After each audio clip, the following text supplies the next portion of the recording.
A paz do Senhor, queridos e amados irmãos, que bênção de Deus. Mais uma vez poder estar aqui com os irmãos para mais uma lição bíblica da escola dominical, da classe de adultos, nesse primeiro trimestre do ano de 2022. Hoje, irmãos, a lição de número 4, que tem por título A Estrutura da Bíblia Sagrada. Com certeza, irmãos, uma excelente lição. E eu convido todos vocês a, mais uma vez, nós passearmos juntos dentro desse conteúdo e aí terminarmos a lição com muita coisa da parte de Deus acrescentada ao nosso conhecimento. Irmãos amados, eu estou feliz, o trimestre está uma bênção, os alunos estão motivados e eu espero que eles continuem assim. Vamos para a lição de número 4, a estrutura da Bíblia.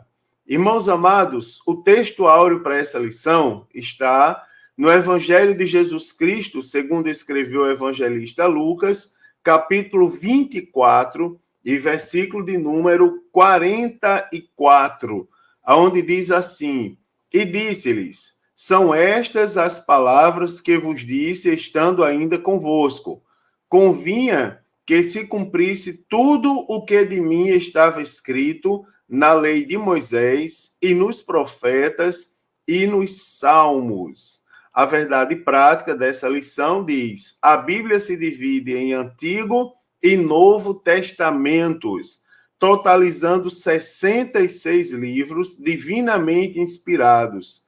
Toda ela é a nossa única regra de fé e prática, não é? Tá aí a verdade prática, na verdade, é uma revisão do que eu já falei aqui com os irmãos desde a primeira lição desse trimestre, mas é sempre bom afirmar, não é? A Bíblia se divide em Antigo e Novo Testamento, totalizando 66 livros divinamente inspirados, e toda a Bíblia, não é? Toda a Bíblia Sagrada é nossa única regra de fé e prática.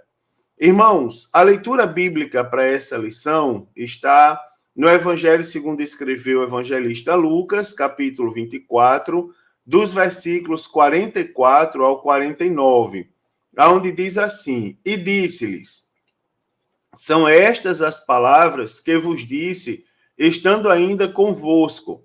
Convinha que se cumprisse tudo o que de mim estava escrito na lei de Moisés e nos profetas e nos salmos. Então, abriu-lhes o entendimento para compreenderem as Escrituras e disse-lhes, assim está escrito, e assim convinha que o Cristo padecesse e ao terceiro dia ressuscitasse dos mortos, e em seu nome se pregasse o arrependimento e a remissão dos pecados em todas as nações, começando por Jerusalém. E de todas essas coisas sois vós testemunhas. E eis que sobre vós envio a promessa de meu Pai. Ficai, porém, na cidade de Jerusalém, até que do alto sejais revestidos de poder.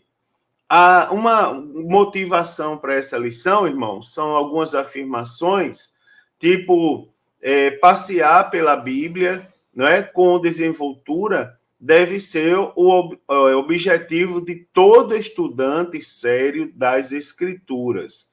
Eu até posso mudar essa frase para a nossa aula de hoje e dizer que passear pela Bíblia com desenvoltura, com liberdade, não é, irmãos? Com habilidade, deve ser o objetivo de todo crente salvo em Jesus Cristo. Todo crente tem, irmãos, que ter por anseio passear pelas Escrituras.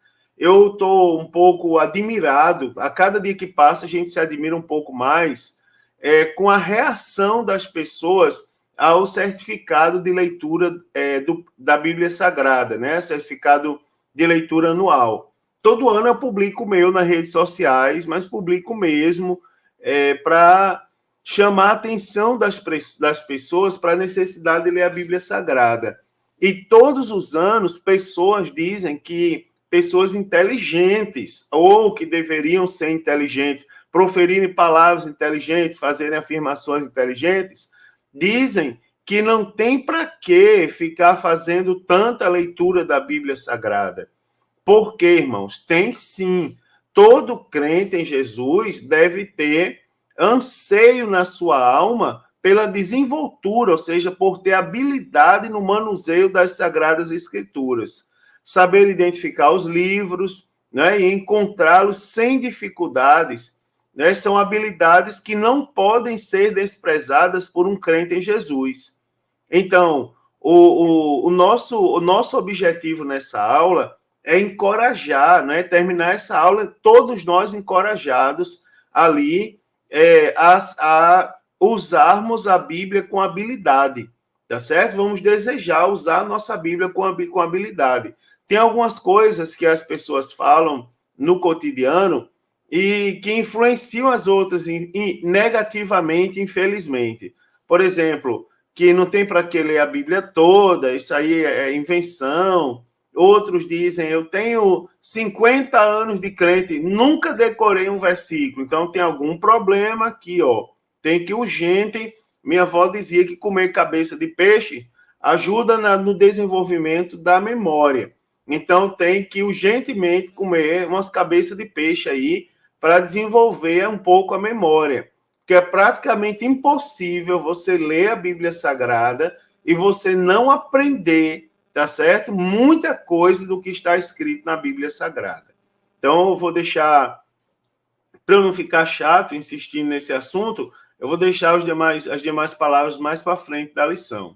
Na introdução dessa lição, irmãos, nós sabemos que a Bíblia Sagrada ela foi escrita em sua maioria, né? Boa parte da Bíblia Sagrada, ou seja, majoritariamente, ela foi escrita em hebraico e em grego, tá certo? Houveram outros dialetos, outros idiomas, nos quais a Bíblia foi escrita, mas predominantemente, tá certo? Ou seja, a maior parte da Bíblia Sagrada foi escrita em hebraico e em grego, e foi escrita por um período aproximado de 1.600 anos, por cerca de 40 homens e mulheres, tá certo, irmãos? Que se estrutura em Antigo Testamento e Novo Testamento. Isso aqui é a revisão das aulas passadas.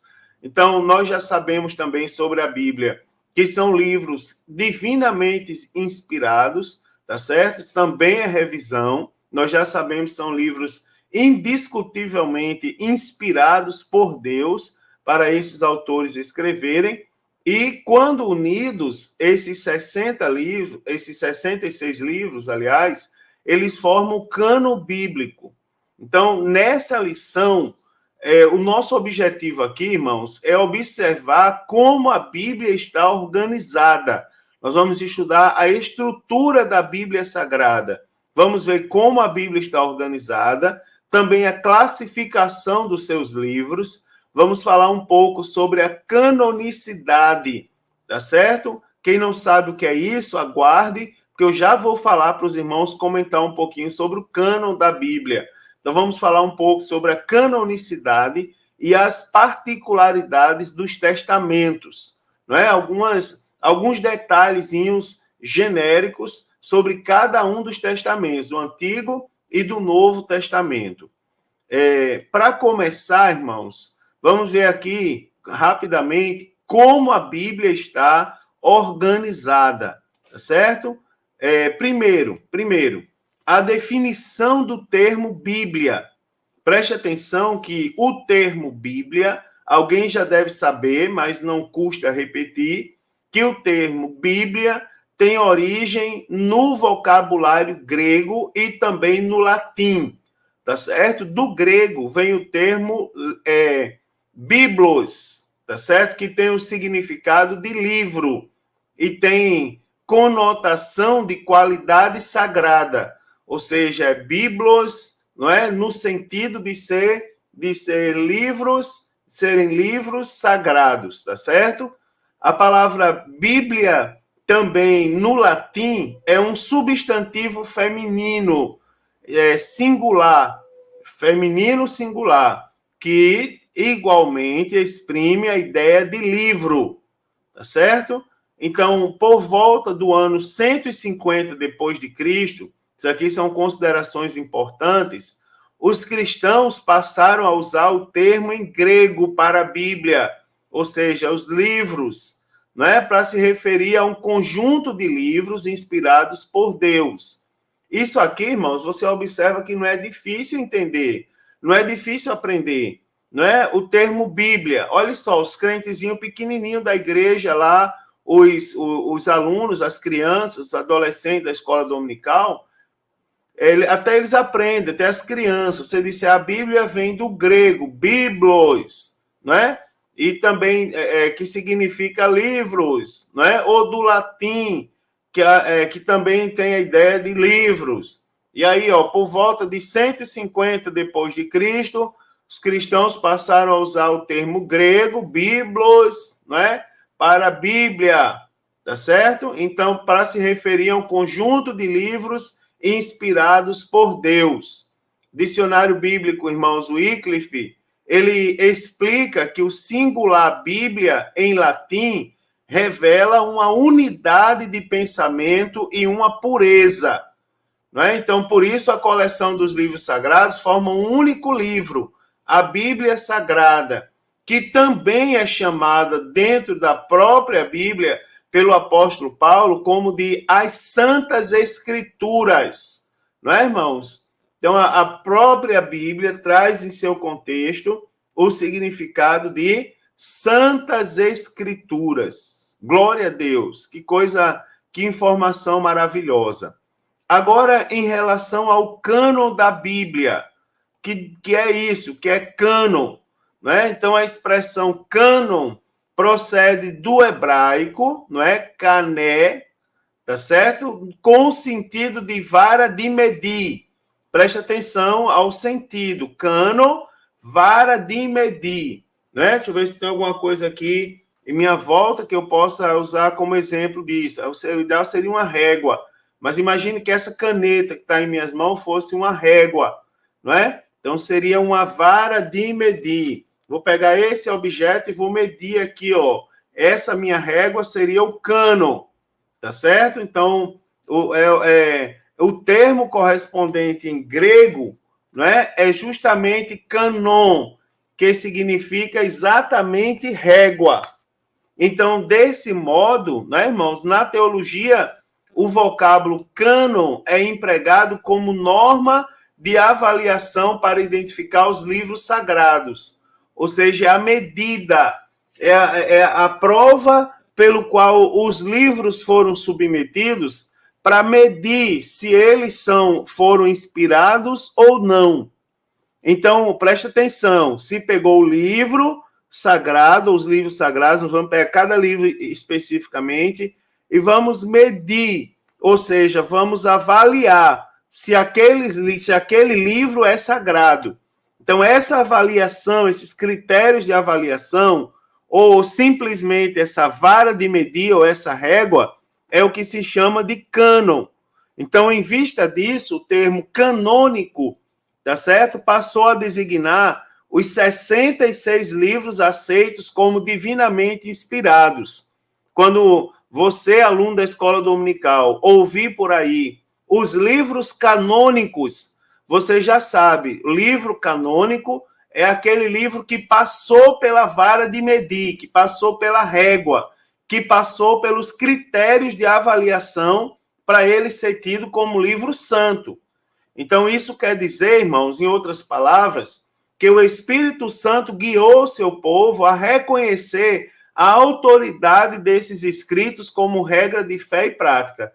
Você observa como é maravilhoso. O Espírito Santo, ele inspirou, tá certo? Ideias, palavras, inspirou a conservação e ele também inspirou a maneira do seu povo medir, a maneira do seu povo avaliar que aquele livro especificamente era inspirado para a sua regra de fé e prática.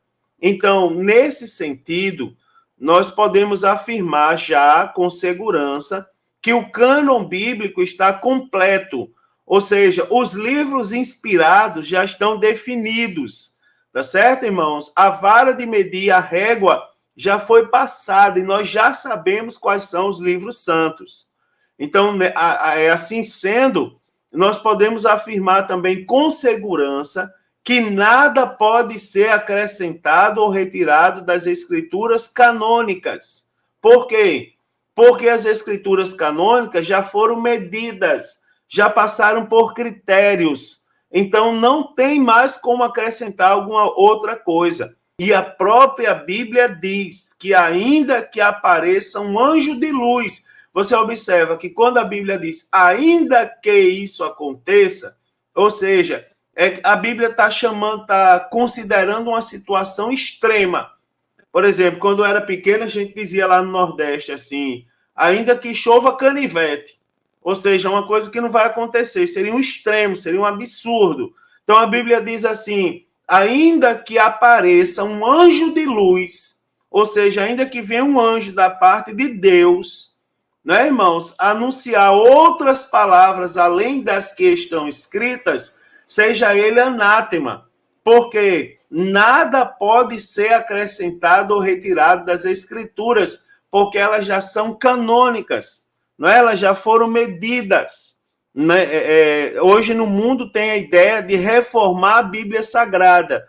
Então, que reformem a Bíblia deles, de tal religião. Mas a nossa Bíblia, a nossa regra de fé e prática, não pode ser acrescentada nem retirada. Ela mesmo se sela, ela mesmo se fecha, tá certo? Seu próprio conteúdo. Também, irmãos, o conjunto dos 66 livros formam um único livro, que nós chamamos de Bíblia Sagrada. Esses livros, como eu já estou dizendo para os irmãos, ele constitui o cânon bíblico do Antigo e do Novo Testamento. Nós já sabemos o significado desse termo cânon, não é? Os critérios para a avaliação da canonicidade são a inspiração, o reconhecimento e a preservação dos livros como palavra de Deus. Né? Você observa que, para um livro ser considerado santo, houveram critérios como se avaliou a inspiração, o reconhecimento e a preservação dos escritos como palavra de Deus. Vou dar um exemplo na prática. Para um livro do Novo Testamento, por exemplo, ser considerado como inspirado, ele teve que passar por alguns critérios. Por exemplo, ele teve que ser escrito por alguém que viu Jesus, que viveu. Ele não pode ser escrito por alguém que ouviu falar, alguém que viveu. Quer ver outro critério? Ele não pode ir de encontro à santidade de Cristo. Então, você observa, foram utilizados critérios, tem mais critérios, que não dá, eu não vou citar agora todos eles, mas a inspiração foi avaliada, o reconhecimento foi avaliado, e a preservação desses escritos como palavra de Deus. Então, a comprovação desses critérios revela que as escrituras foram aceitas e preservadas como livros autorizados por Deus. Lá, irmãos, nos primórdios do cristianismo, a palavra cânon, não é, significava regra de fé ou escritos normativos, isso é, as escrituras autorizadas, não é? Então, como a gente já está aqui discutindo há algum tempo, agora nessa aula, o cânon, né, irmão, significava regra de fé, porque diz respeito aos escritos que são autorizados, não é? Que passaram pela vara de medir, não esqueça isso, passaram pela régua, pelos critérios de avaliação para serem considerados livros santos. Então, por volta da época de Atanásio, mais ou menos 350 anos depois de Cristo, o conceito de cânon bíblico ou de escrituras normativas já estava em desenvolvimento. Então, a palavra cânon, ela se aplicava à Bíblia tanto no sentido ativo como no sentido passivo. Como assim? Deixa eu explicar para os irmãos. No sentido ativo, significa que a Bíblia é o cânon pelo qual tudo o mais deve ser julgado. Ou seja, a Bíblia são as escrituras autorizadas pela qual tudo deve ser julgado, no sentido ativo. E no sentido passivo, ou seja, no sentido de sofrer alguma ação, o cânon significava a regra ou padrão pelo qual um escrito deveria ser julgado, inspirado ou dotado de autoridade. Né, irmãos? A própria palavra autorizada, ela servia como base para julgar a própria palavra, né? Para saber se aquela palavra ela foi autorizada. Isso é interessante. A Bíblia se justifica a si mesma, né? Então, no sentido passivo, a própria palavra era utilizada para validar a canonicidade da mesma palavra, tá certo? É como se um livro avaliasse o outro. Um livro aceito, ele servisse de critério, vamos supor, para analisar se outros escritos estavam de acordo ou não com a lei de Deus. Se você prestar atenção, você vai ver como a Bíblia se encaixa. Ah, pastor, então quer dizer que dependendo da época... Não, isso aqui, ó, a Bíblia Sagrada não foi formada assim por uma brincadeira. Vocês não fazem ideia da seriedade que era levada em consideração quando o assunto era a Bíblia Sagrada. Domingo, na escola dominical, a professora da minha classe, lá da classe de adultos, da minha igreja, ela chegou a dizer assim, irmãos, era uma coisa tão terrível que eles tomavam banho para fazer menção à Bíblia Sagrada. Só para vocês terem ideia do grau de seriedade. E se você presta atenção em 66 livros da Bíblia Sagrada, eles se encaixam. Nenhum deles se contradiz, nenhum deles combate a história que o outro traz, o conteúdo que o outro traz. É uma prova, irmãos, de que esses critérios de canonicidade, eles foram levados muito a sério, eles foram conduzidos de uma forma magistral, de uma forma esplendorosa, tá certo? Acerca dos testamentos bíblicos. Irmãos, é assim, a palavra testamento, algumas considerações. Primeiro, o testamento é algo que não foi feito enquanto a pessoa estava em vida. Testamento é uma palavra que tem ideia, isso que é interessante, de depois que a pessoa já morreu, já passou, tá certo? Então, daí a gente deduz que a Bíblia foi formada, né? Ela foi escrita e foi formada, organizada depois que o autor, né? O alvo da escritura já não estava mais conosco, no sentido físico. Então, o termo testamento em si vem do latim, né? Testamentum, que é a tradução da palavra grega diateké, ou do hebraico berit, né? Ambos os termos, irmãos, têm sentido de aliança, pacto, concerto, não é, de Deus com a humanidade. Ou seja, foi a aliança, o concerto ou o pacto que Deus fez com a humanidade. Então, a expressão Antigo Testamento, tá certo? Foi inaugurada pelo apóstolo Paulo. Quer ver? Ó, a gente pode abrir a nossa Bíblia ao vivo, né, irmãos? Quem sabe faz ao vivo. Abrir a nossa Bíblia em 2 Coríntios, capítulo 3 e versículo de número 14, onde diz assim, ó, mas os seus sentidos, né? 2 Coríntios 3, 14, mas os seus sentidos foram endurecidos, porque até hoje o mesmo véu está por levantar na lição do Velho Testamento, o qual foi por Cristo abolido. Você observa que o apóstolo Paulo, né, foi quem inaugurou o termo Velho Testamento ou Antigo Testamento. E ele se refere aos livros dos judeus que são reconhecidos por Jesus como as Escrituras. Tá certo? E quais são os livros reconhecidos por Jesus nas Escrituras? Está no texto áureo de hoje. A lei, os profetas e os salmos. Tá certo? Quando o assunto é Novo Testamento, ele foi usado para se referir ao cumprimento profético de Jesus como mediador da nova aliança. Então, essa expressão Novo Testamento, ela também passou a designar os escritos inspirados dos cristãos, igualmente reconhecidos como as Escrituras, ou as Sagradas Escrituras para os cristãos. Muito bonita essa lição. Então, a palavra testamento, ainda sobre ela, tá certo? Ela possui dois significados básicos.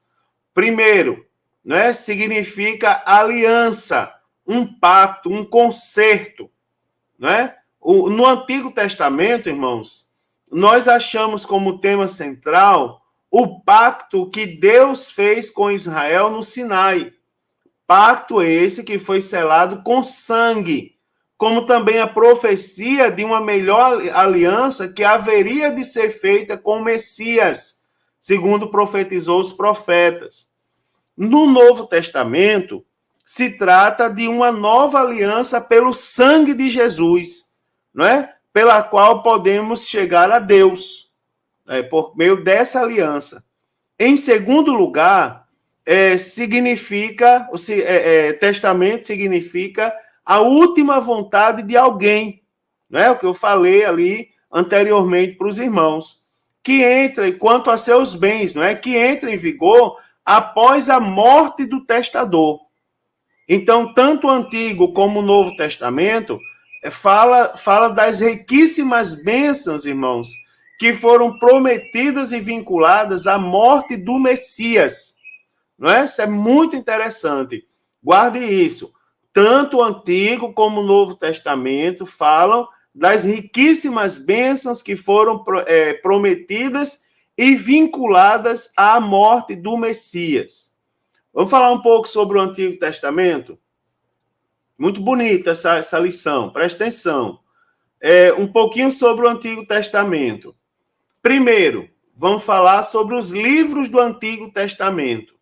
Então, comumente, não é, o Antigo Testamento ele é dividido, irmãos, em 4 seções, tá certo? E essa forma, essa divisão, não é, ela se baseia na disposição dos livros por tópicos. Como assim?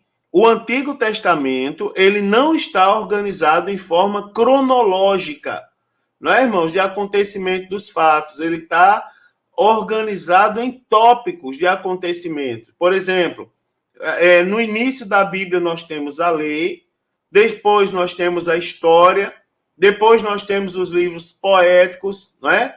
Depois nós temos os livros proféticos. Então, é dividido por tópicos e não por ordem de acontecimentos segundo o tempo que aconteceram. Então, o Antigo Testamento é dividido em 4 seções que se baseiam na disposição dos livros por tópicos, com origem na tradução das Escrituras Sagradas para o grego. Então, essa tradução que deu origem a essa organização é conhecida como a versão dos 70, ou a Septuaginta, tá certo? Que se iniciou no século III a.C., sendo 39 livros conforme a seguinte estrutura. Primeiro, como é a estrutura? Era Pentateuco, livros históricos, né? Livros poéticos, livros proféticos, tá certo? Então, nós temos aqui, primeiro, o Pentateuco, que era constituído por 5 livros, não é? Do Gênesis ao Deuteronômio. Os livros históricos, constituídos por 12 livros, que vai de Josué até Esté. Os livros poéticos, composto por 5 livros, que vai de Jó a Cantares de Salomão. E os livros proféticos, não é, que se subdividem em profetas maiores, não é, que são 5 livros do profeta Isaías ao profeta Daniel, e os profetas menores, que são 12 livros, que vai do profeta Oséias ao profeta Malaquias. Um desafio, irmãos, muito sadio nessa hora da aula aqui, é pedir para os alunos recitarem os livros da Bíblia. Vocês acreditam que eu tenho na minha igreja crianças de 10, 11 anos que recitam os livros da Bíblia, a ordem completa dos livros da Bíblia? Interessante pegar uma criança dessa e levar ao microfone da igreja e pedir para ela recitar os livros da Bíblia. Isso, com certeza, vai motivar a igreja, não é, no que diz respeito à leitura, não é, irmãos, e ao conhecimento da estrutura da Bíblia Sagrada. Tá certo? Então, fica aí a dica. Aprenda a sequência dos livros e na escola dominical do próximo domingo, da lição 4, não é, de uma maneira ou de outra, vamos recitar os livros da Bíblia Sagrada. Então, ainda dentro do Antigo Testamento, a Bíblia hebraica, irmãos, ela não segue essa divisão tópica dos livros, em 4 partes aqui já mencionadas. A Bíblia hebraica, na Bíblia hebraica, se emprega a divisão de 3 partes, tá certo? Talvez essas 3 partes se baseiem na posição oficial do seu autor. As 3 partes são a Torá, não é? O Nevi'im e o Ketuvim. Essas 6 partes é assim, ó, a Torá é a lei, não é? Vai do Gênesis ao Deuteronômio, aparece em primeiro lugar. Depois da lei, vem os profetas, não é? Nevi'im, que é primeiro os profetas anteriores, que é Josué, Juízes, Samuel e Reis. Depois os profetas posteriores, Isaías, Jeremias, Ezequiel. A terceira parte, irmãos, contém livros escritos por homens, que, segundo se cria, tinham o dom de profecia, tá certo? Mas sem serem profetas oficiais, que é o Ketuvim, né? Ou os escritos, tá certo? Ou os profetas simplesmente. Aí vem os livros poéticos, Salmo, Provérbios e Jó. Vem os 5 rolos, né? O Meglot, que é o Cântico dos Cânticos, Ruth, Lamentações, Esther, Eclesiastes, e os livros históricos, Daniel, Esdras, Neemias e Crônicas. Interessante aqui, ó, você que nunca estudou teologia, mas com certeza alguma vez já ouviu falar do termo Tanakh. O Tanakh é a Bíblia hebraica, tá certo? O Tanakh é as iniciais das partes da Bíblia hebraica, que é o T, tá certo? O TA da lei, da Torá, o NA dos profetas e o K dos escritos, tá certo? Dos escritos, que são os salmos, né? A sabedoria. Então, você tem o Tanakh.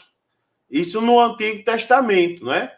No Novo Testamento, o Novo Testamento, ele faz alusão a uma divisão em 3 partes do Antigo Testamento. Por exemplo, Jesus falou dessa divisão. Jesus falou dessa estrutura da Bíblia Sagrada. Quando ele disse, era necessário, está lá no textuário de hoje, era necessário que se cumprisse tudo o que de mim estava escrito na lei de Moisés, nos profetas e nos salmos, não é? Ou salmos ou os escritos, dependendo da tradução bíblica. Pode ser que tenha tradução que ela traz lei de Moisés, profetas e escritos. Outra traz lei de Moisés, profetas e salmos, que é a mesma coisa. Então, Jesus faz menção a Tanakh, tá certo? Ou a divisão da Bíblia, a organização da Bíblia hebraica. Irmãos, também isso tudo é muito interessante.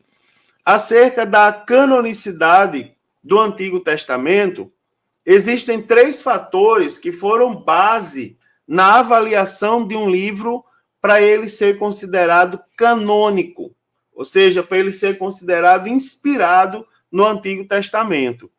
Quais foram? Primeiro, a inspiração divina. Esse critério, ele atesta que o livro é inspirado pelo Espírito Santo. Tá certo? Então, é a base de avaliação. Lembra que eu falei da vara de medir? Lembra que eu falei da régua? Lembra que eu falei das regras, não é? Dos critérios de avaliação? Então, nós temos aqui, nesse contexto, no Antigo Testamento, nós temos, primeiro, a inspiração divina. Aqui se atesta que o livro foi inspirado pelo Espírito Santo. Segundo, o reconhecimento por parte do povo de Deus, né? Que atesta que o livro ele era aceito como autêntico pelos primeiros leitores. Então se buscava saber se os livros eles já eram aceitos pelos primeiros leitores, né, irmãos? E terceiro, a preservação do povo de Deus, que atesta que o livro era considerado como palavra de Deus. Prova é que era a palavra de Deus, que o povo teve todo o cuidado de preservação. Então, além disso, irmãos, a confirmação desses elementos revela que, desde o início, os livros do Antigo Testamento, eles foram recebidos e guardados como inspirados e autorizados por Deus, dotados, irmãos, de veracidade e autoridade. Você vê, os livros foram atestados como inspirados por Deus, tá certo? Inspirados e autorizados por Deus, dotados, irmãos, de veracidade e também de autoridade, tá certo? Muito bonita essa lição. Algumas particularidades aqui do Antigo Testamento. Primeiro, quase toda a totalidade dos livros, irmãos, foram escritos em hebraico, tá certo? Chamado a língua de Canaã. Ou seja, predomina no Antigo Testamento. Isso é interessante, porque pode ser que algum aluno nosso da escola dominical diga por aí que o Antigo Testamento foi escrito em hebraico. E algum desses sabichão, principalmente os da internet, venha dizer que o livro o Antigo Testamento não foi escrito só em hebraico. De fato, não foi, mas predomina, ou seja, a maior parte do Antigo Testamento foi escrito em hebraico. Houveram algumas porções, por exemplo, escritos em aramaico também. Né? O aramaico é uma espécie de dialeto que deu origem à língua árabe. Né, irmãos? O último livro canônico foi o livro do profeta Malaquias, que concluiu seu conteúdo antes de 430 a.C., tá certo? Antes do ano 430 a.C. Desde então, irmãos, nada mais pode ser acrescentado no Antigo Testamento. Nada. O cânon se fechou lá no livro do profeta Malaquias. Interessante. Conforme o teólogo Norman Geisler, ele diz que para facilitar a tarefa de citar a Bíblia, em 1227 depois de Cristo, o texto bíblico foi dividido em capítulos e por volta de 1445 depois de Cristo, o Antigo Testamento foi dividido em versículos, né? Então isso aí teve por finalidade o quê? Facilitar a tarefa de citar a Bíblia, né, irmãos? Fica mais fácil a gente aprender, não é? Bem-aventurado o varão que não anda segundo o conselho dos ímpios, não se detém no caminho dos pecadores, não se assenta à roda dos escarnecedores, antes tem o seu prazer na lei do Senhor e na sua lei medita de dia e de noite, pois será como a árvore plantada junto ao ribeiro de águas, que dá o fruto na estação própria, as folhas não caem, tudo quanto fizer prosperará. Não são assim os ímpios, antes são como a moinha que o vento dá e espalha. Pelo que os ímpios não subsistirão no juízo, nem os impuros na congregação dos santos. É bonito, né, irmão? A Bíblia sendo recitada. Quando o Senhor trouxe do cativeiro os que voltaram a Sião, estávamos como os que sonham. Então, a nossa boca se encheu de riso e a nossa língua de cânticos. E se diziam entre as nações, grandes coisas fez o Senhor a estes. Grandes coisas fez o Senhor por nós. Por isso estamos alegres. Faz-nos regressar outra vez, Senhor, como as correntes do sul. Os que semeiam em lágrima cegarão com alegria. Aqueles que levam a preciosa semente andando e chorando, voltará sem dúvida com alegria, trazendo consigo seus molhos. Como é bonito, irmãos, a palavra de Deus é recitada, não é? Dividida em capítulos e em versículos, facilitando a gente recitar aqui. Não é, irmãos? Coisa maravilhosa. João, não chores mais. Eis aqui o leão da tribo de Judá, a raiz de Davi que venceu e que é digno de abrir o livro e de desatar os seus 7 selos. Coisa bonita, irmãos. Aleluia! É ver a palavra de Deus sendo recitada, já dá vontade de chorar no meio da aula, não é? Algumas considerações aqui, irmãos, que eu acho interessante também falar sobre os livros apócrifos. Foi falado na aula passada, mas eu achei que dá para dar uma melhorada na forma como foi falado, tá certo? Na forma como estava disposto ali, eu acho que ficou algumas dúvidas. Por exemplo, a palavra apócrifo literalmente significa escondido, oculto, né, irmãos? E isso estava na lição passada. Apócrifo significando no significado de oculto, de escondido. Agora, preste atenção, que eu acho que ficava mais claro explicar que o livro apócrifo é um livro que ele não foi revelado. Se ele não foi revelado, é por isso que ele é tido como escondido. Que é para o aluno entender. Mas espera aí, por que apócrifo é escondido? Escondido significa dizer que a gente escondeu? Não. Significa dizer que ele não foi revelado. Tá certo? Não foi o Espírito Santo que revelou. Então, no sentido religioso, o termo apócrifo significa não genuíno ou espúrio. Tá certo? Então, são chamados de livros apócrifos os livros que foram escritos no período interbíblico, no período do silêncio, no período onde não houve, irmãos, a inspiração do Espírito Santo. Que foi o período entre o profeta Malaquias e o Evangelho segundo escreveu Mateus.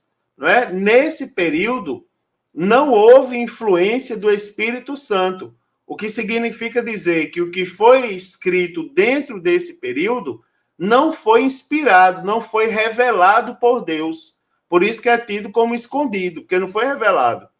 Então, a Bíblia, que foi editada pela Igreja Romana, tá certo? Ela contém 73 livros. Ela contém 7 livros a mais do que a Bíblia que nós temos em nossas mãos. Esses livros, os 7 que tem a mais, são livros tipo Tobias, Judite, Sabedoria de Salomão, Eclesiástico, Baruque, 1º e 2º Macabeus, né? Então a igreja romana, ela aprovou os apócrifos em 18 de abril de 1546, com o objetivo de combater a reforma protestante. Ou seja, você observa que foi um acréscimo recente. Historicamente falando, né, foi recente. O cânon da Bíblia Sagrada, por exemplo, do Antigo Testamento, se fechou em Malaquias. Então, em 1546, irmão, pouco depois do Brasil ser descoberto, para combater a reforma protestante, acrescentaram livros na Bíblia Sagrada.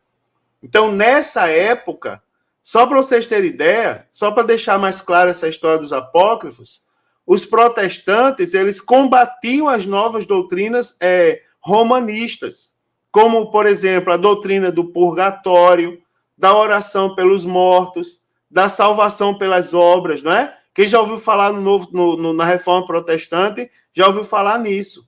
Então, como a Igreja Católica via nesses livros apócrifos a base para essas doutrinas, então eles foram lá e aprovaram esses livros como canônicos. Então, essas adições, nós, os crentes em Jesus, rejeitamos veementemente. Por quê? Vou repetir. Foram livros escritos no período do silêncio, não é? Não foram escritos no período do cânon, foram escritos no período do silêncio. Segundo, foram livros que, além de serem escritos no período do silêncio, são livros que foram acrescentados em 1546, ou seja, depois de, muito depois, não é? Centenas de anos depois da época que o cânon do Antigo Testamento já estava fechado, tá certo? Então, algumas razões porque se rejeita a canonicidade dos apócrifos, tá certo? Eu vou citar aqui algumas razões. Por exemplo, a comunidade judaica jamais aceitou esses livros como canônicos, não é, irmãos? Foram acrescentados depois de 1500 na Bíblia. Esses livros não foram aceitos pelo próprio Jesus, nem pelos escritores do Novo Testamento.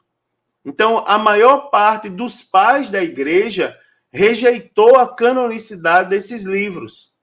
Também, irmãos, nenhum concílio da igreja considerou esses livros como canônicos, né? Senão lá no final do século IV, tá certo? Nenhuma igreja ortodoxa reconheceu os apócrifos como canônicos.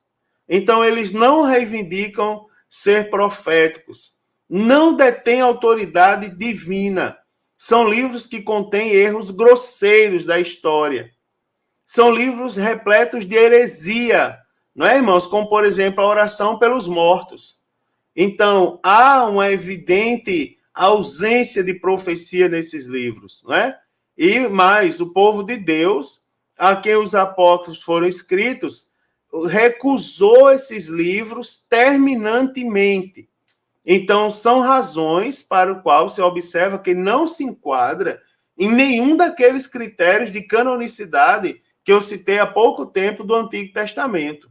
Se eles não se enquadram, eles são livros escondidos, são livros que não foram revelados e que não podem ser considerados na nossa fé como livros santos.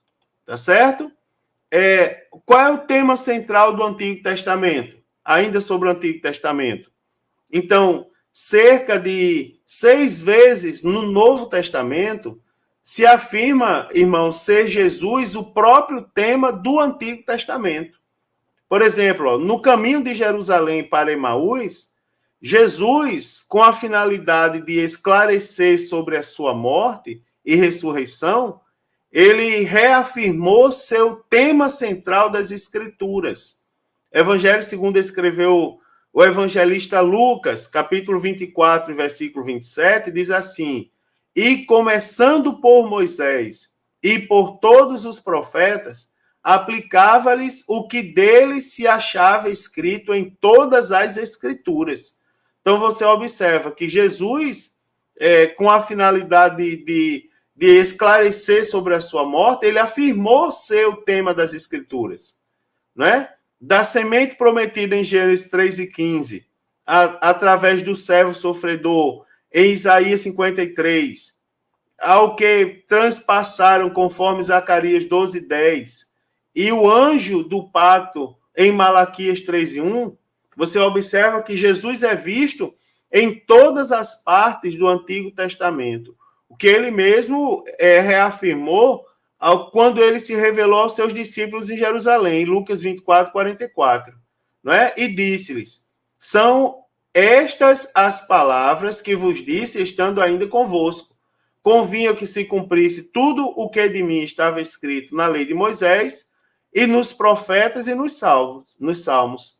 Então você observa que Cristo, ele é o fio que atravessa todas as Escrituras, tá certo? Jesus é o fio que foi traçado em todas as Escrituras. É o tema central que enlaça as Escrituras.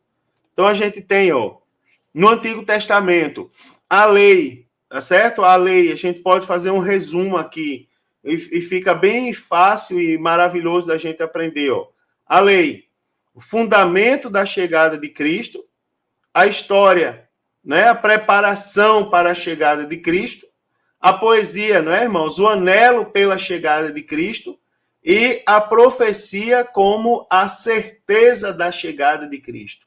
Então você observa Jesus Cristo como o tema central do Antigo Testamento, tá certo? Indiscutivelmente, Jesus Cristo. Desde o Antigo, desde a lei, dos primeiros momentos da lei, nós vemos, irmãos, que as passagens, os acontecimentos, os fatos tipificam Jesus, anunciam Jesus de alguma maneira, tá certo? Como aqui está escrito, a lei fundamenta a chegada de Cristo. Ela tem um fundamento, a base, não é? E assim sucessivamente. Agora, irmãos, um pouco sobre o Novo Testamento. Lição maravilhosa, né? Primeiro, os livros do Novo Testamento. Então, os livros do Novo Testamento, eles foram reconhecidos pela igreja após a morte e ressurreição do Senhor Jesus Cristo.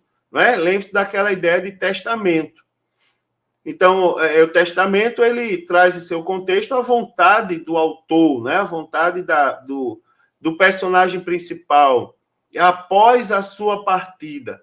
Então, nós temos que o Novo Testamento foi reconhecido pela igreja após a morte e ressurreição de Jesus Cristo. E ele está classificado, irmão, em quatro grupos principais. Primeiro, os evangelhos, né? Que são 4 livros, Mateus, Marcos, Lucas e João. Depois, o livro histórico, que é o livro dos Atos dos Apóstolos, não é? O segundo livro da Bíblia Sagrada escrito, cuja autoria se atribui ao evangelista Lucas. E terceiro, as epístolas, não é? Que se dividem em epístolas paulinas, com 13 cartas, que vão de Romanos a Filemon, e as epístolas gerais com 8 cartas, que vai do livro dos Hebreus até o livro de Judas. E, por fim, a quarta parte, irmãos, que é a revelação de Jesus Cristo, né, para os últimos dias, o livro do Apocalipse. Ao todo, no Novo Testamento, nós temos o quê? 27 livros inspirados e autorizados, né, irmãos, que são chamados livros que são os chamados livros canônicos do Novo Testamento. Glória a Deus por isso. Irmãos amados, no Novo Testamento, os critérios são iguais aos que determinam o cânon do Antigo Testamento. Isso foi avaliado o quê? A inspiração, o reconhecimento e a preservação dos livros como palavra de Deus. Perceba, irmãos, que a Bíblia Sagrada, nesse sentido, ela oferece provas indiscutíveis, não é, de que o Novo Testamento foi inspirado, não é, tanto ao reconhecimento dos livros como fidedignos, não é? Desde o início, os escritos falsos foram refutados pela igreja. Você observa, o que não foi inspirado, a igreja refutou, não é, irmãos? A igreja que viveu os primeiros dias, que após a partida, a ressurreição de Cristo, em relação à conservação das escrituras, os primeiros cristãos, eles adotaram a prática de leitura dos livros autorizados em suas reuniões e cultos. Não é, irmãos? Você observa que na Bíblia a gente encontra a tradição oral, não é? Então, mediante tais fatos, nós temos por atestados, não é? Desde o começo, a igreja primitiva, ela reconheceu e preservou os livros canônicos, não é? E alicerçada sobre o fundamento dos apóstolos e dos profetas. Os apóstolos, eles foram fundamentais, não é, irmãos? Uma vez que eles andaram com Cristo. Eles tinham autoridade, não é, para dizer o que Cristo falou e não falou. Algumas particularidades aqui do Novo Testamento. Por exemplo, todos os livros do Novo Testamento, eles foram escritos no grego koiné, tá certo? O grego koiné é um dialeto com um dialeto comum, tá certo? E um dialeto, além de ser comum, presente em toda a cultura de fala grega. E que muito auxiliou, irmãos, diga-se de passagem, na propagação do evangelho nos primórdios do cristianismo. Então, algumas expressões, né, mesmo redigidas no vernáculo grego, possuem significado em aramaico. Por exemplo, algumas delas, talitá cumi, né? Que significa menina, levanta-te, né? Abba, pai, né, irmãos? Meu pai, né? Eloi, Eloi, lama sabachthani, ou seja, Deus meu, por que me desamparaste? Né? Então, o conjunto de livros do Novo Testamento canônico, não é? O conjunto de livro canônico, ele foi escrito antes do primeiro século do cristianismo. O último livro é o Apocalipse de João, que é datado por volta do ano 96 depois de Cristo. E desde o encerramento do cânon, tá certo? Os cristãos reconhecem apenas 27 livros como inspirados. É assim, ó, uma pergunta histórica. Como pode alguém que não viveu o primeiro século testificar que aquele livro fala do Jesus que andou pela terra ensinando? Não é? Então, só os apóstolos tiveram autoridade para afirmar isso, os que andaram com Cristo. Então, por isso que não é possível acrescentar livro no Novo Testamento. Tá certo, irmãos? Em torno de 1555, o Novo Testamento também foi dividido em capítulos e em versículos, também para facilitar ali o seu entendimento. Então, tomando o Senhor Jesus, né, o tema principal do Novo Testamento é Jesus Cristo.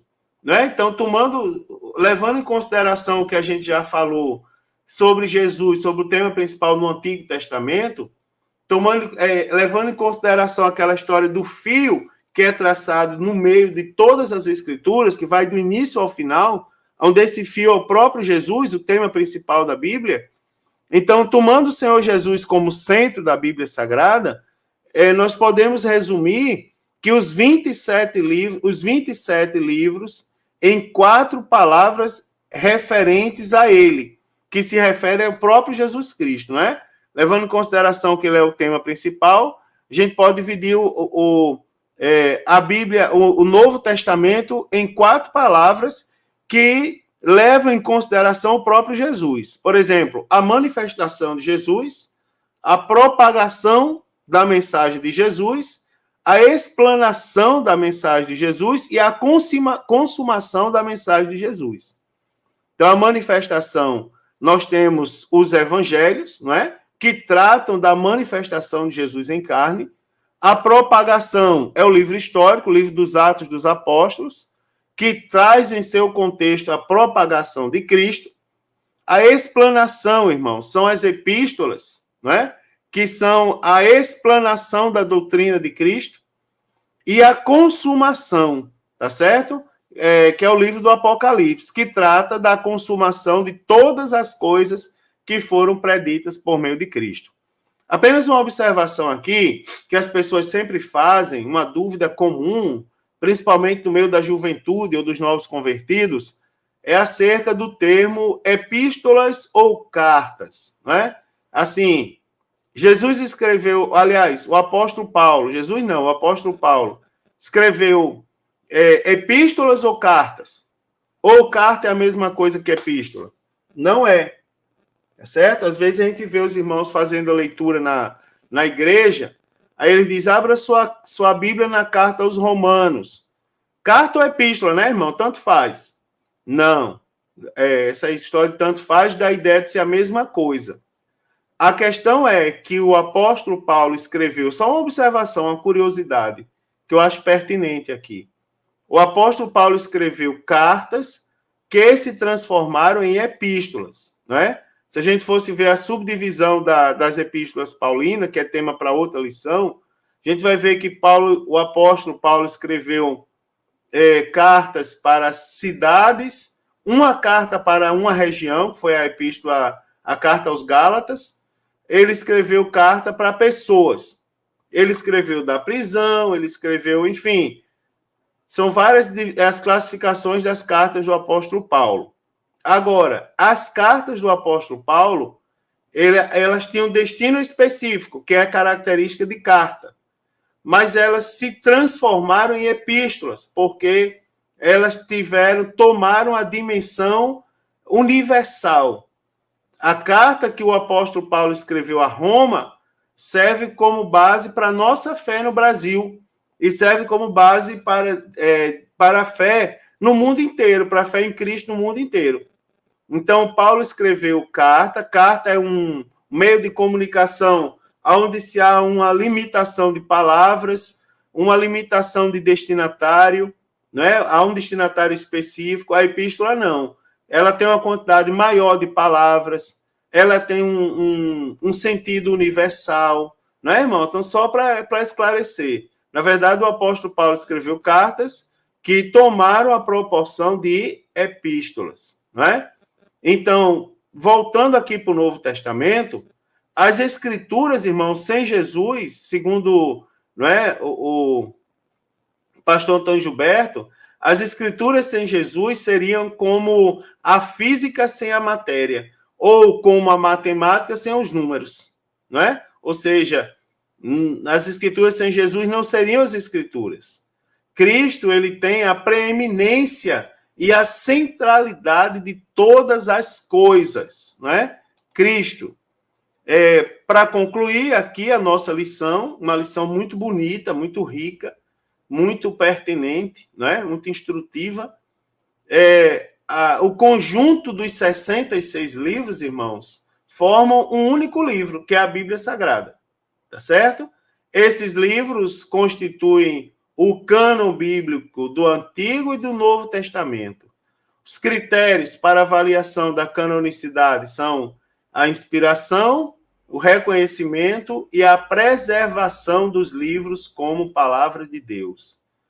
Também a comprovação desses critérios, né, revela que as Escrituras foram aceitas e preservadas como livros autorizados por Deus. Também, queridos, a Bíblia Sagrada é importante reafirmar que ela contém tudo aquilo que Deus quis revelar à humanidade, né? O objetivo principal da Bíblia Sagrada é demonstrar a salvação através da fé em Jesus Cristo. E, por último, não é, irmãos? Nós não devemos modificar, acrescentar ou excluir nenhuma de suas palavras. Nem podemos incluir nenhum outro livro que não foi inspirado por Deus. Glória a Deus por isso.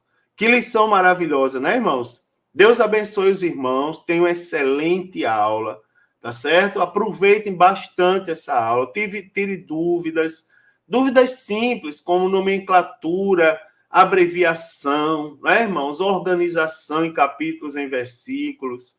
Fale sobre os profetas, se quiser falar um pouco sobre o período dos profetas, né? Por exemplo, que período viveu o profeta Daniel? Ele era contemporâneo, ou seja, viveu na mesma época de quem? Assim, a única coisa o conselho que eu dou é que aproveite a escola dominical, ela é o ensino fundamental da Bíblia, tá certo? E no ensino fundamental se aprende os fundamentos.